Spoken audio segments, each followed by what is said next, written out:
வணக்கம். சுப்பிரமணியம் யோகாமணி சேனலுக்கு உங்களை அன்புடன் வரவேற்கிறேன். இன்றைக்கி சமையல் குறிப்பில் நம்ம பார்க்க போகிறது சப்பாத்திக்கு தொட்டுக்கிறதுக்கு லஹோரி பனீர் எப்படி செய்கிறதுன்னு பார்க்கலாம் வாங்க. அனைவருக்கும் அன்பு வணக்கம். திருமதி சுப்பிரமணியம். சமையல் குறிப்பில் இன்றைக்கி நம்ம பார்க்க போகிறது லஹோரி பனீர். அதுக்கு முதல்ல ட்ரை ரோஸ்ட் பண்ணி பொரிக்கிறதுக்கு மிளகு, சீரகம், மல்லி இது 3 ஈச் 1 ஸ்பூன் எடுத்துருக்கிறேன். 4 கிராம்பு, 3 ஏலக்காய் இது எல்லாத்தையும் ஒன்றா போட்டு ட்ரை ரோஸ்ட் பண்ணிட்டு வந்துடுறேன்.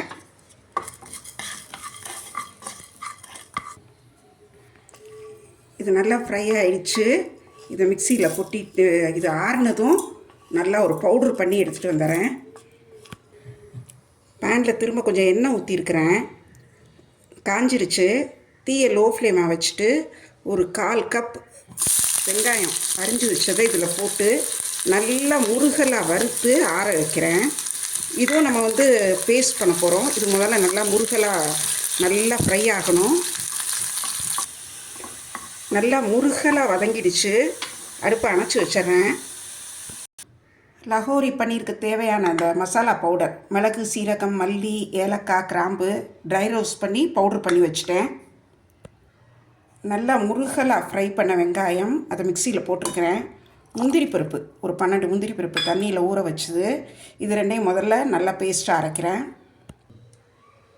வெங்காயம் முந்திரியும் அரைச்சிட்டேன். அதோட தயிர் 1 கப் அதையும் போட்டு நல்லா பிளெண்ட் பண்ணி எடுத்துகிட்டு வந்துடுறேன். 1 கப் தக்காளி நறுக்கி வச்சுருக்கிறேன். அதையும் நல்லா பியூரியாக அடித்து எடுத்து வச்சிட்றேன். பன்னீர் ஒரு 200 கிராம்ஸ் எடுத்துருக்கிறேன். இதை இப்போது ரெக்டாங்கிளாக கட் பண்ணிக்கலாம். அடுப்பில் ஒரு பெரிய பேன் வச்சு அதில் ஷாலோ ஃப்ரை பண்ணுறதுக்காக எண்ணெய் ஊற்றி வச்சுருக்கிறேன். இது நம்ம டீப் ஃப்ரை பண்ண போகிறதில்ல, ஷாலோ ஃப்ரை.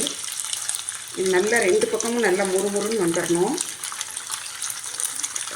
திருப்பி விட்டு எடுத்து ஒரு பிளேட்டில் நம்ம எடுத்து வச்சுக்கலாம். பன்னீர் நல்ல ஒரு ப்ரோட்டீன். அதுவும் குழந்தைகளுக்கு ஸ்கூல் கோயிங் குழந்தைங்களுக்கு ரொம்ப ரொம்ப பிடிச்ச ஒரு பொருள் இது.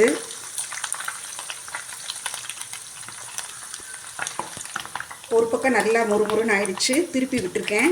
இன்னொரு பக்கமும் அந்த மாதிரி கொஞ்சம் நல்லா கோல்டன் கலர் ஆனதுக்கப்புறம் எடுத்து ஒரு பிளேட்டில் வச்சுக்கலாம்.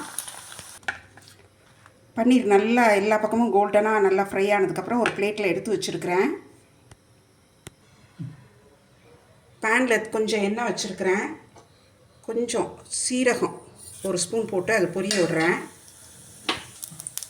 இதில் இந்த தக்காளி கீரி ஊற்றிடலாம். மஞ்சள் பொடி 1/4 டீஸ்பூன், மிளகாப்பொடி 1 ஸ்பூன், சீரகப்பொடி ஒரு 1/2 ஸ்பூன், மல்லித்தூள் 1 டீஸ்பூன் இது எல்லாத்தையும் இதில் சேர்த்துறேன்.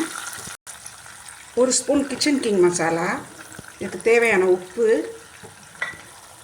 ட்ரை ரோஸ்ட் பண்ணி பொரிச்சு வச்ச பவுடர் மிளகு, சீரகம், மல்லி, கிராம்பு, ஏலக்காய் இந்த பவுடரை இதில் சேர்த்துட்டேன். ஃப்ரை பண்ண ஆனியன், முந்திரி பருப்பு, அடித்து வச்ச தயிர் எல்லாம் ஒன்றா பிளெண்ட் பண்ணது அதையும் இதில் சேர்த்துட்டேன். எல்லாம் சேர்ந்து இப்போவே நல்லா ஃப்ளேவர் சூப்பர்பாக இருக்குது.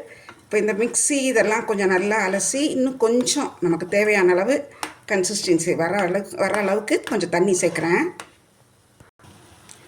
கொஞ்சம் இஞ்சி பூண்டு விழுது சேர்க்குறேன். ஆக்சுவலி இது முதலே சேர்க்கணும், கொஞ்சம் அப்புறமும் சேர்த்தாலும் பரவாயில்ல. வதக்கிறப்பே கொஞ்சம் சேர்த்துக்கோங்க. இதை மசாலா எல்லாம் சேர்ந்து நல்லா கொதிக்க ஆரம்பிச்சிடுச்சு. இப்போ நம்ம ஃப்ரை பண்ணி வச்சுருக்கிற பன்னீரை இதில் சேர்த்துடலாம். இந்த கிரேவி குருமா பேஸும் இந்த பன்னீரும் அவ்வளோ நல்லாயிருக்கும், ரொம்ப அருமையாக இருக்கும். இதோட கொஞ்சம் பச்சை கொத்தமல்லி மேலே தூவி பரிமாறுறதுக்கு எடுத்து வச்சிடலாம். நம்ம சப்பாத்திக்கு தொட்டுக்கிறதுக்கு சூப்பராக ஒரு லஹோரி பன்னீர் ரெடி ஆயிடுச்சு. இது ஆக்சுவலி கொஞ்சம் வேலை கூட தான். அது தனியாக ஒரு ட்ரை மசாலா, அப்புறம் தக்காளி, டொமேட்டோ பியூரி, அப்புறம் கொஞ்சம் அரைக்கிற மசாலான்னு நிறைய வேலை இருக்கும். பட் டேஸ்ட் ரொம்ப ரொம்ப நல்லாயிருக்கும். எல்லாருக்குமே பிடிக்கும். நீங்களும் செய்து பாருங்கள். எப்படி இருந்துச்சுன்னு சொல்லுங்கள். இந்த வீடியோவை லைக் பண்ணுங்கள், ஷேர் பண்ணுங்கள். எங்கள் யோகாமணி சேனலுக்கு சப்ஸ்கிரைப் பண்ணுங்கள். நன்றி, வணக்கம்.